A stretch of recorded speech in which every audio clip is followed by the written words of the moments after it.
पिछली क्लास में हमने पढ़ा था क्लासिकल लिबरलिज्म के बारे में।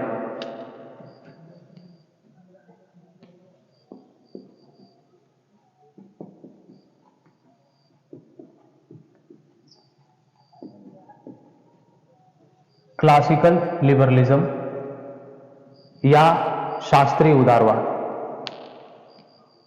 चिरसम्मत उदारवाद या पारंपरिक उदारवाद। आप लोगों को एक काम करना है, जैसे आप हिंदी टर्मिनोलॉजी को याद रखते हैं। अब हिंदी टर्मिनोलॉजी में क्या है, जैसे क्लासिकल रियलिज्म की हिंदी टर्मिनोलॉजी क्या क्या हो जाएगी। इसको हिंदी में कहते हैं शास्त्रीय,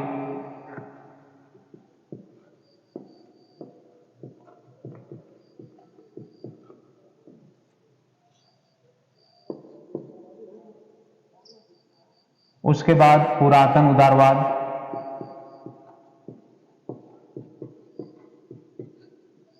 इसे पारंपरिक,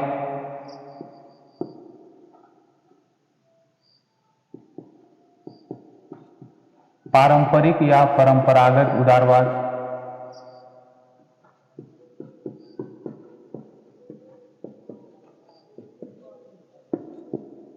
या चिरसम्मत।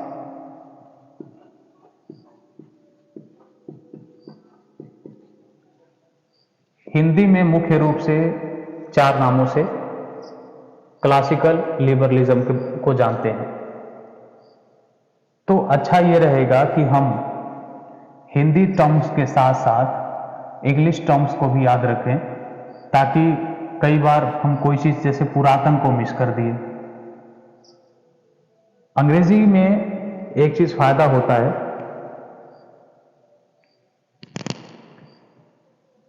टर्मिनोलॉजी कई बार चेंज हो जाता है, लेकिन जैसे अंग्रेजी टर्मिनोलॉजी में क्या फायदा होता है कि अंग्रेजी की टर्मिनोलॉजी बहुत बार बदलती नहीं है।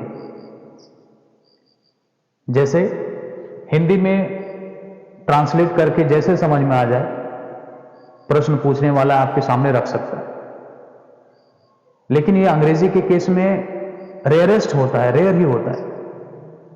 तो इसलिए आप कोशिश करें कि हिंदी टर्मिनोलॉजी के साथ साथ अंग्रेजी टर्मिनोलॉजी को भी आप याद रखें, ठीक है। तो हमने शास्त्रीय उदारवाद के बारे में पढ़ लिया था। आज हम शुरू करने जा रहे हैं मॉडर्न लिबरलिज्म। मॉडर्न लिबरलिज्म या सकारात्मक उदारवाद, इसे एक और नाम देते हैं आधुनिक उदारवाद,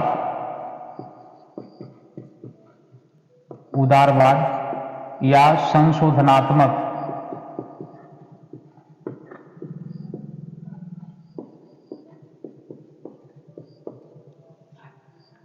खास तौर पे मॉडर्न लिबरलिज्म के लिए 3 नाम दिया जाता है। मॉडर्न का हिंदी मीनिंग आधुनिक उदारवाद, इसे सकारात्मक उदारवाद भी कहते हैं, और संशोधनात्मक उदारवाद कहते हैं। ऐसा क्यों कहते हैं, इसको जरा हम समझ लें। शास्त्रीय उदारवाद में बहुत सारी कमियां दिखने लगी, तो उन कमियों को ठीक करने के लिए शास्त्रीय उदारवाद के अंदर या उदारवाद के अंदर कुछ संशोधन किया गया, कुछ उसमें करेक्शन किया गया। क्योंकि उदारवाद के अंदर संशोधन किया गया, इसलिए इसे कहते हैं संशोधनात्मक उदारवाद। सकारात्मक उदारवाद इसलिए कहते हैं क्योंकि हमने देखा कि क्लासिकल लिबरलिज्म को यानी शास्त्रीय उदारवाद को नकारात्मक उदारवाद कहते थे, या नहीं बताया हूं तो आप जान भी लीजिए। क्लासिकल लिबरलिज्म को नकारात्मक उदारवाद भी कहते हैं। क्यों कहते हैं? क्योंकि शास्त्रीय उदारवादियों के अनुसार राज्य की जो भूमिका थी वो सीमित थी। राज्य सिर्फ सुरक्षा मुहैया कराता था समाज में, ठीक है। लेकिन अब क्या हुआ, राज्य की भूमिका को बढ़ा दिया गया। राज्य सिर्फ एक प्रहरी या चौकीदार के रूप में ना हो करके समाज में बहुत सारी चीजों को लेकर के ये काम करने लगा, जैसे शिक्षा, स्वास्थ्य, मनुष्य की जो बेसिक जरूरतें हैं उस पे। तो इसलिए क्योंकि राज्य के अधिकार क्षेत्र को बढ़ा दिया गया, इसलिए इसे कहते हैं सकारात्मक उदारवाद। और आधुनिक, क्योंकि शास्त्रीय उदारवाद के बाद ये उदारवाद आया, इसलिए आधुनिक उदारवाद कहते हैं या मॉडर्न लिबरलिज्म कहते हैं। अब जरा समझते हैं कि मॉडर्न लिबरलिज्म क्यों अस्तित्व में आया। तो मॉडर्न लिबरलिज्म क्यों अस्तित्व में आया, इसे समझने के लिए हमें फिर से शास्त्रीय उदारवाद को समझना पड़ेगा। शास्त्रीय उदारवाद में यह बोला गया था कि व्यक्ति को खुला छोड़ दो, अपना विकास खुद कर ले। इसमें व्यक्ति की स्वतंत्रता की बात की गई थी, ठीक है। लेकिन क्या व्यक्ति को अगर स्वतंत्र छोड़ दिया जाए तो सभी व्यक्ति अपना विकास कर पाएंगे? यह बड़ा प्रश्न था। कारण यह था कि जैसे हमने ये देखा शास्त्रीय उदारवाद में कि मध्य युग के बाद जो उदारवाद आया वो मध्यम वर्ग के विचारधारा के रूप में आया। मध्यम वर्ग मतलब पूंजीपति वर्ग, व्यापारिक वर्ग। हमने पढ़ा था कि मध्यम वर्ग ने क्या किया, जब उद्योग धंधे लगने शुरू हो गए तो इन्होंने एक प्रचार शुरू किया कि मनुष्य जो है स्वतंत्र प्राणी है, इसलिए इसे स्वतंत्र किया जाए। इनका ध्येय यह था कि जो सामंतों के खेत में मजदूर काम कर रहे हैं उनकी मुक्ति हो और इनके उद्योग धंधों में आकर के मजदूरी का काम करें। इनका ये मिशन पूरा हो गया। मजदूर को इन्होंने स्वतंत्र कराया, कल कारखानों में लगा लिया। लेकिन समस्या यह पैदा हो गई कि धीरे धीरे जब समय बीतता गया और यह देखने में आया सामने कि मध्यम वर्ग इसका उत्थान होने लगा, क्योंकि इनके पास पूंजी थी, इनके पास कैपिटल थी। लेकिन जो मजदूर वर्ग था उनके अंदर कोई भी उत्थान नहीं हुआ।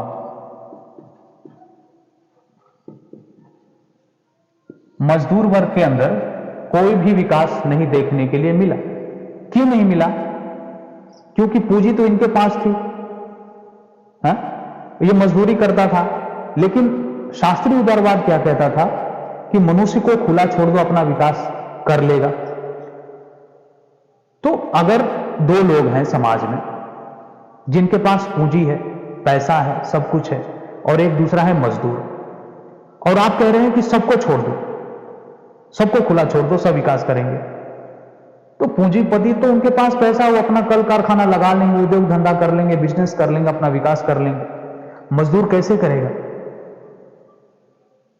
तो इस वजह से इन दोनों वर्गों में बहुत असमानता होने लगी और एक ऐसा टाइम आया कि मजदूर वर्ग अपने बेसिक जरूरतों के लिए, यानी मूलभूत सुविधाओं के लिए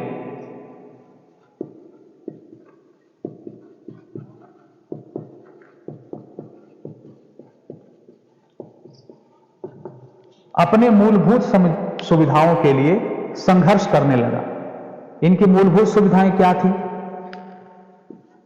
स्वास्थ्य, शिक्षा, इनका रोजगार और इनके अन्य जरूरतें, यानी रोटी, कपड़ा और मकान।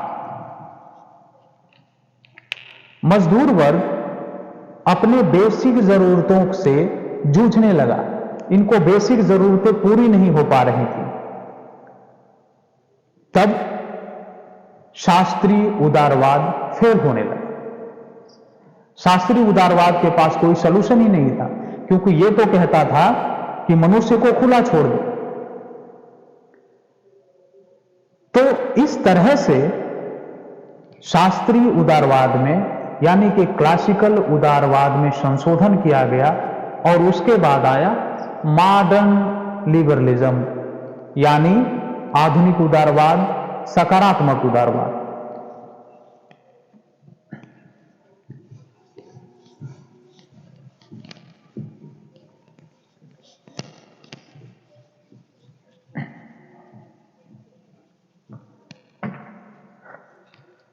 सकारात्मक उदारवाद की शुरुआत होती है, एक पॉलिटिकल साइंटिस्ट थे या राजनीतिक विचारक कह सकते हैं, जे.एस. मिल। जे.एस. मिल, इन्होंने एक किताब लिखी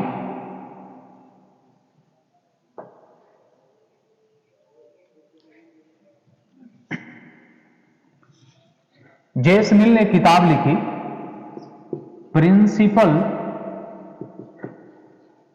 ऑफ पॉलिटिकल इकोनॉमी 1848 के आसपास। 1848 के आसपास जे.एस. मिल ने एक किताब लिखी और उस किताब में शास्त्रीय उदारवाद की आलोचना की और इन्होंने ये बात लिखा कि राज्य का आर्थिक मामलों में हस्तक्षेप होना चाहिए। क्यों होना चाहिए?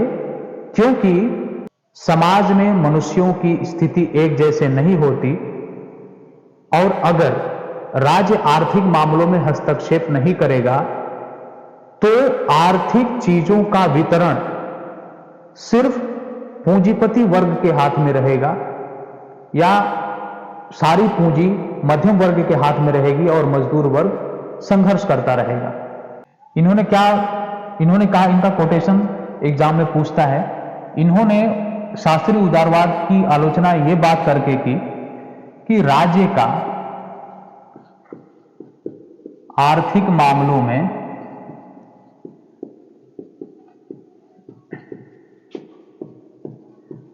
हस्तक्षेप होना चाहिए, क्योंकि समाज में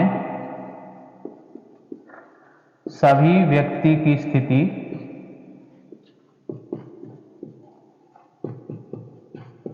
समान नहीं होती। ठीक है,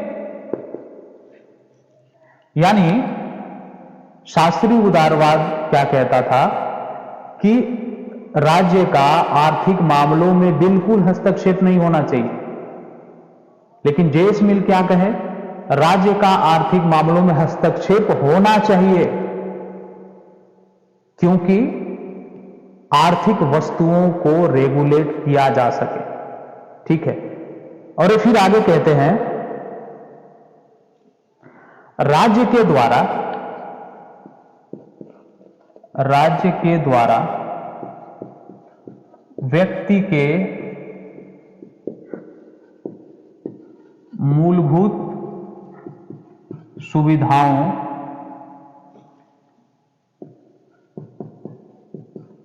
की व्यवस्था की जानी चाहिए। और मूलभूत सुविधाएं क्या थी? जैसे स्वास्थ्य, शिक्षा, रोजगार, मकान, भोजन, ईटीसी। यानी मनुष्य को सरवाइव करने के लिए जो भी मूलभूत जरूरतें हैं उसकी व्यवस्था राज्य करेगा।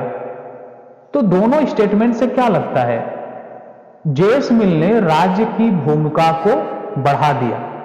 ठीक है, उसके बाद आते हैं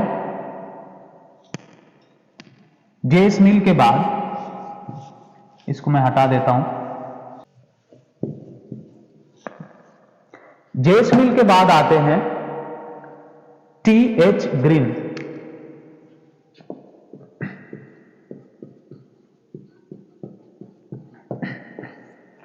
टी.एच. ग्रीन के बारे में यह कहा जाता है कि इन्होंने शास्त्रीय उदारवाद में या फिर उदारवाद में, यानी कि उदारवाद में जो कमियां थी उनमें सबसे अच्छा संशोधन किया। टी.एच. ग्रीन ने उदारवाद में सबसे अच्छा संशोधन किया। और ये जो बात है, एक सेबाइन है पॉलिटिकल साइंटिस्ट, वो कहते हैं। इस कोटेशन को आप लोग नोट डाउन करते रहिए।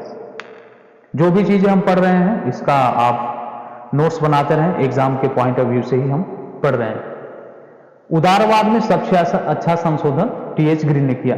इन्होंने क्या किया, राज्य और व्यक्ति के बीच में जो एक दुराव था, शास्त्रीय उदारवाद राज्य व्यक्ति को एक अणु, एक इकाई के रूप में ट्रीट करता था, यानी वो राज्य से एक अलग ही था, समाज से बिल्कुल कटा हुआ था। उसकी सामूहिक सोच नहीं थी, उसकी स्वार्थ वाली सोच थी, व्यक्तिगत सोच थी।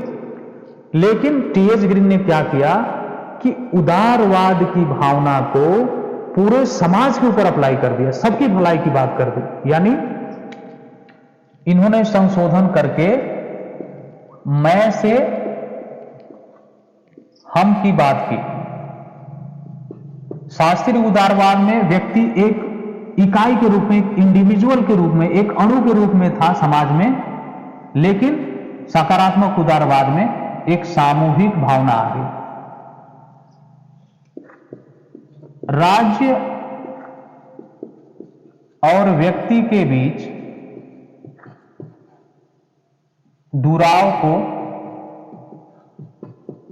समाप्त कर दी। कैसे? जब सामूहिक भावना होगी और राज्य के अधिकार बढ़ेंगे, राज्य व्यक्ति के जीवन में अपनी भूमिका को ज्यादा निभाएगा, यानी राज्य की भूमिका ज्यादा होगी। इसलिए राज्य और व्यक्ति में कोई फर्क नहीं रहेगा। व्यक्ति जो है पूरे समाज के भलाई के लिए काम करेगा, है ना, और पूरे समाज से राज्य की भलाई हो जाएगी। यानी मैं से हम की बात। ठीक है। इसके बाद तीसरे विद्वान आए एच.जे. लास्की। एच.जे. लास्की ने क्या काम किया, इन्होंने उदारवाद और समाजवाद को मिला के देखा। समाजवाद मतलब क्या कि जो उत्पादन के साधन हैं, मीन्स ऑफ प्रोडक्शन पे समाज का अधिकार होना चाहिए। जब हम समाजवाद पढ़ेंगे तो इसे हम विस्तार से समझेंगे। तो इन्होंने उदारवाद को और समाजवाद को दोनों को मिला के देखा और आर्थिक मामलों पर ज्यादा इन्होंने बात की, आर्थिक अधिकारों की ज्यादा बात की। उदारवाद प्लस समाजवाद दोनों को मिला के व्यक्ति के आर्थिक अधिकारों की बात की।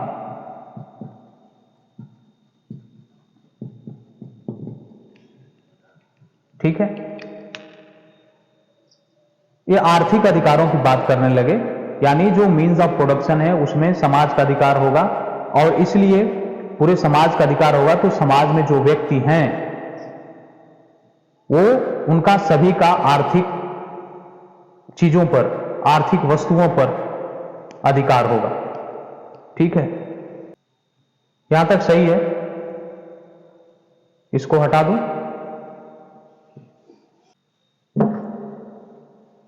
सकारात्मक उदारवाद में जब आर्थिक मामलों की बात होने लगी, आर्थिक चीजों पे बात होने लगी, तो दो पॉलिटिकल साइंटिस्ट सामने आए।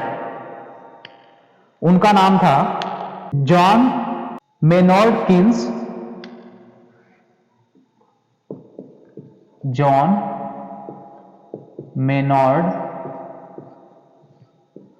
किन्स और ग्रेलब्रेथ, इन्होंने सकारात्मक उदारवाद में आर्थिक पक्ष पे बात की।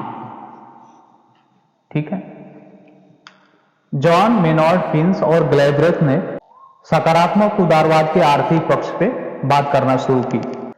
इन्होंने राज्य और बाजार के मध्य जो संबंध थे उनको परिवर्तित कर दिया। परिवर्तित मतलब क्या, इसको थोड़ा हम फिर से क्लासिकल उदारवाद के हिसाब से समझें। क्लासिकल उदारवाद में बाजार मतलब आर्थिक मामलों पर राज्य का हस्तक्षेप नहीं था, आर्थिक मामले बाजार के अधीन थे, है ना।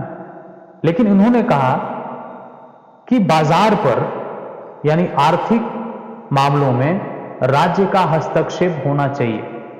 ठीक है, क्योंकि राज्य का जब हस्तक्षेप होगा तो यह व्यक्ति के लिए और राज्य के लिए, दोनों के लिए फायदेमंद होगा। किन्स ने एक बुक लिखी,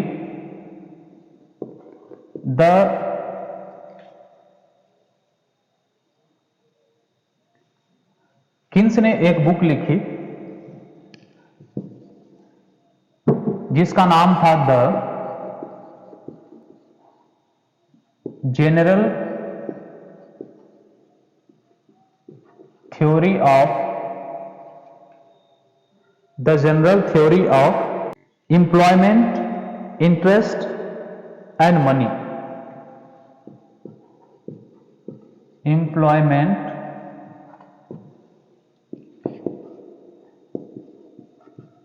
इंटरेस्ट एंड मनी। इस किताब में किन्स कहते हैं कि राज्य के सक्रिय हस्तक्षेप के द्वारा, राज्य के सक्रिय हस्तक्षेप के द्वारा अर्थव्यवस्था को मंदी से बचाया जा सकता है। राज्य के सक्रिय हस्तक्षेप के द्वारा अर्थव्यवस्था को मंदी से बचाया जा सकता है। इनका ये स्टेटमेंट है। इस स्टेटमेंट का मतलब क्या? इस स्टेटमेंट का मतलब है कि उदारवाद के अनुसार यानी शास्त्रीय उदारवाद के अनुसार राज्य का हस्तक्षेप आर्थिक मामलों में नहीं होना चाहिए। जब राज्य का हस्तक्षेप आर्थिक मामलों में नहीं होगा, मतलब कि आर्थिक वस्तुओं का वितरण यानी रेगुलेशन समान नहीं होगा, सब कुछ बाजार के हवाले होगा। जब कभी बाजार में मंदी आ जाएगी फिर क्या होगा? फिर क्या होगा? तो इसलिए अर्थव्यवस्था को मंदी से बचाने के लिए राज्य का हस्तक्षेप जरूरी। अब राज्य का हस्तक्षेप मतलब क्या होगा? राज्य वस्तुओं का एक मूल्य निर्धारित करेगा, वस्तुओं के वितरण को, डिस्ट्रीब्यूशन को रेगुलेट करेगा, राज्य के देखरेख में वस्तुएं डिस्ट्रीब्यूट होंगी और इस तरह से अर्थव्यवस्था को मंदी से बचाया जा सकता। ठीक है, तो ये रही मुख्य बातें उदारवाद के, सकारात्मक उदारवाद के बारे में।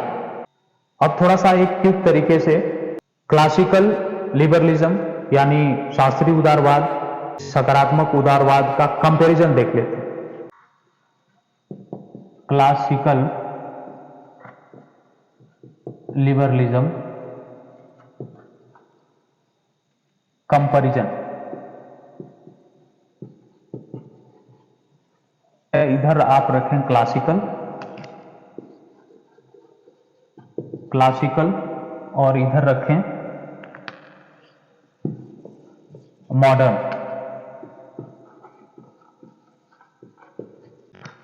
क्लासिकल में हमने क्या पढ़ा था?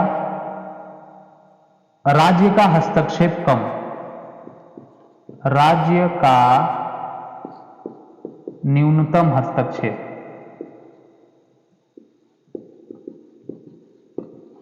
इसमें क्या? राज्य का अधिकतम हस्तक्षेप या भूमिका। राज्य का न्यूनतम हस्तक्षेप मतलब राज्य की नकारात्मक भूमिका, नकारात्मक भूमिका, और इसमें सकारात्मक भूमिका। ठीक, इसमें नकारात्मक भूमिका मतलब इसमें प्रहरी राज्य या चौकीदार राज्य, और इस मॉडर्न लिबरलिज्म में राज्य की भूमिका ज्यादा है। राज्य व्यक्ति के मूलभूत सुविधाओं की भी व्यवस्था करने लगा है। यानी मूलभूत सुविधाओं की व्यवस्था करने का मतलब क्या? व्यक्ति के कल्याण के लिए काम करना। जैसे यानी व्यक्ति के कल्याण के लिए काम करने का मतलब क्या? कल्याणकारी राज्य, कल्याणकारी राज्य।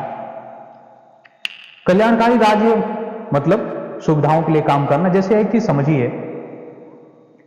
आज का जो हमारा स्टेट है यानी इंडिया की बात कर, आए दिन हम सुनते रहते हैं कि भारत सरकार ने ये योजना लॉन्च करी है, इससे इतने परिवारों को लाभ होगा। प्रधानमंत्री जन धन योजना लॉन्च करी है, इससे इतने लोगों को लाभ होगा।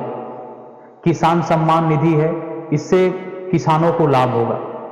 ये योजनाएं क्या हैं? ये योजनाएं सरकार की कल्याणकारी योजनाएं हैं। और कल्याणकारी योजनाएं का उद्देश्य क्या है? व्यक्ति, समाज में ऐसे व्यक्ति जिनका विकास नहीं हो पाया है, इन कल्याणकारी योजनाओं को लाभ लेकर के समाज में अपना विकास करें। ठीक है, तो इसलिए इसमें राज्य की भूमिका कल्याणकारी। क्लासिकल लिबरलिज्म में आर्थिक मामलों में राज्य का हस्तक्षेप नहीं, इसमें राज्य का हस्तक्षेप है। यानी राज्य के देख रेख में आर्थिक मामले। समझ रहे हैं? इनके मुख्य विद्वान क्या है? कौन कौन है? John Locke, Bentham, Spencer, Adam Smith,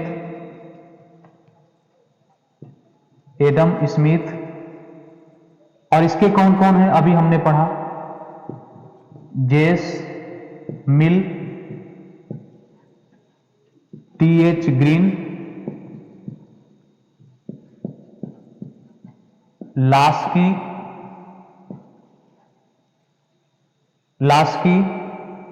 Keynes,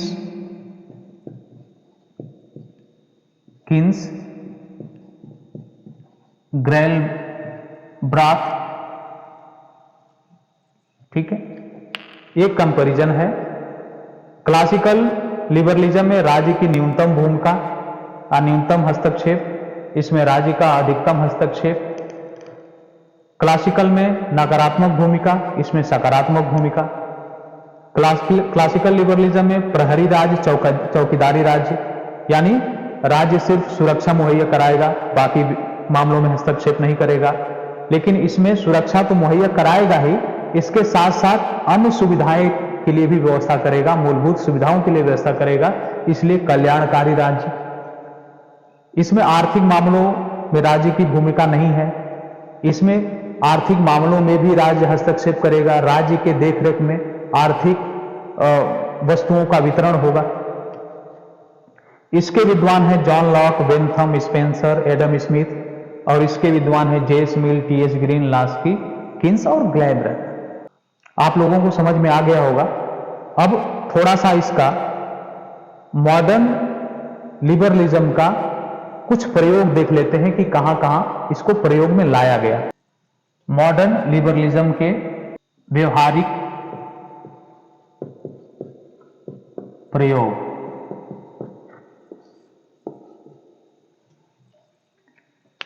कई सारे राज्यों में शुरुआत में इसको प्रयोग में लाया गया।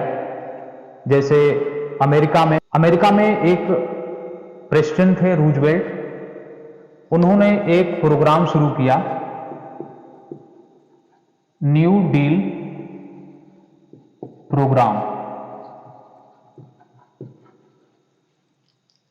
रूजवेल्ट ने शुरू किया 1933 से 38 तक, 5 साल तक। न्यू डील प्रोग्राम के तहत अमेरिका ने लोक कल्याणकारी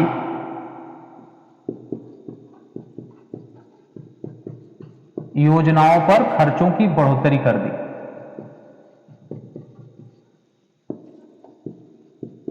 खर्चों में बढ़त।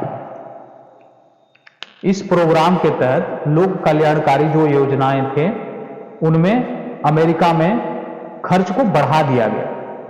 ठीक है। इसके बाद ब्रिटेन में शुरू हुआ।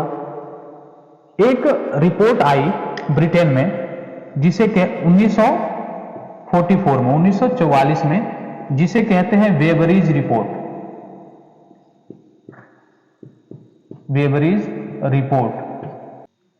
वेबरीज रिपोर्ट को लोक कल्याणकारी राज्य का आधार माना जाता है। यह भी वेबरीज रिपोर्ट जो थी लोक कल्याणकारी राज्य का आधार है। किस तरह से है?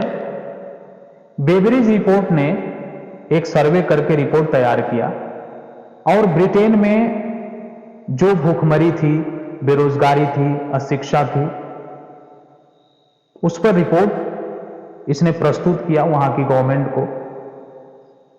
और फिर वहां की गवर्नमेंट ने वेबरीज रिपोर्ट के आधार पर बहुत सारी लोक कल्याणकारी योजनाओं की शुरुआत ब्रिटेन के अंदर की।